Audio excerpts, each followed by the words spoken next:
Flip the book transcends boundaries of thoughts. It invites you into a conversation where we've done a self-reflection and intuitive exercise, and wherever it takes us, gives you insight into how somebody else is thinking, feeling, or experiencing life. Added to this is self-reflective questions that transcend the boundaries of conventional thinking through the transformative power of deep contemplation and journaling. Contemplation becomes a vehicle for expanding your awareness of your consciousness, challenging your assumptions, and breaks down limitations. Embark on a journey of liberation through the profound practice of deep contemplation and journaling. All right, well, it's time for Flip the Book. So, would you like book 1, 2, or 3? 3. 3? The Trinity. Actually, I was hoping you'd get this book. So, at the back of the book, it's Breaking Free from the Chains of Silence, which is actually a book for abuse victims. But at the back of the book, I talk about your soul and remind you of some of the beautiful essence that you have within yourself. So kindness, patience, love, compassion, all those kind of things. So whatever you pull up now will be actually something you'll find is important to you. So could you give me a number from 189 to 215?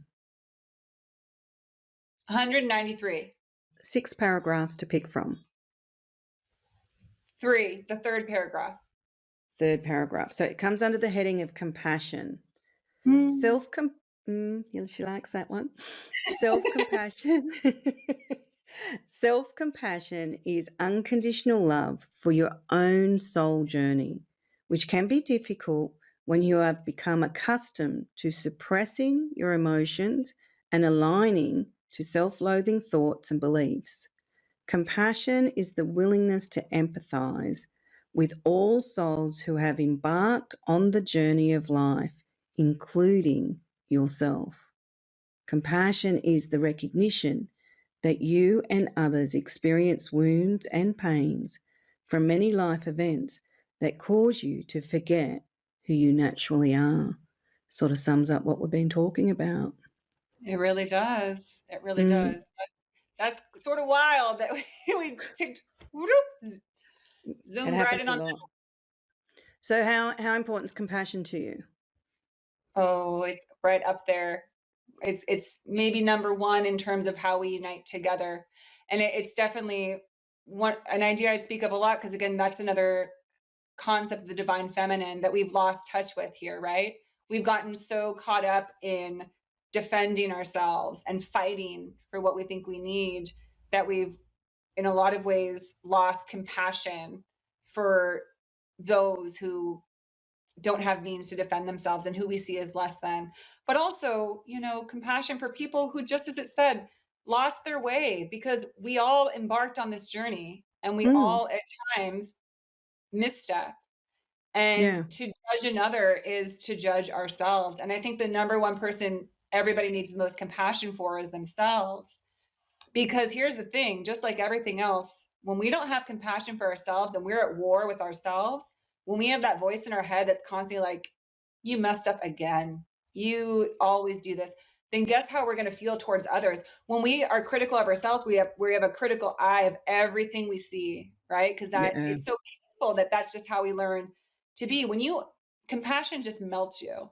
It's, I think whenever I think of compassion, I think of animals. I adore animals and I love my dog. And even if she tears up something in my house, I just love her so much that even though I'm irritated at first, it's okay. If she has that look like, oh no, you have compassion. She didn't know. Maybe she knew a little bit, but she didn't know. So it's like that. It's a heart opener. Compassion is when your heart connects with another human and you say, oh my gosh, no, I'm sorry. I'm sorry that I was trying to shame you for that. Like, I can feel that you were just having a human experience. And I love you still. This could never change that. When you have your heart open, there's no better feeling in the world. And to me, compassion is that feeling where you you would never judge or condemn another human truly, because you can understand too much and you feel too much that what they really are. So if someone's journaling off this or being self-reflective, give them a question that will help them explore compassion. What part of you could use a bit of compassion at this time? Good What is it that you feel you've been unable to or lacking compassion for yourself?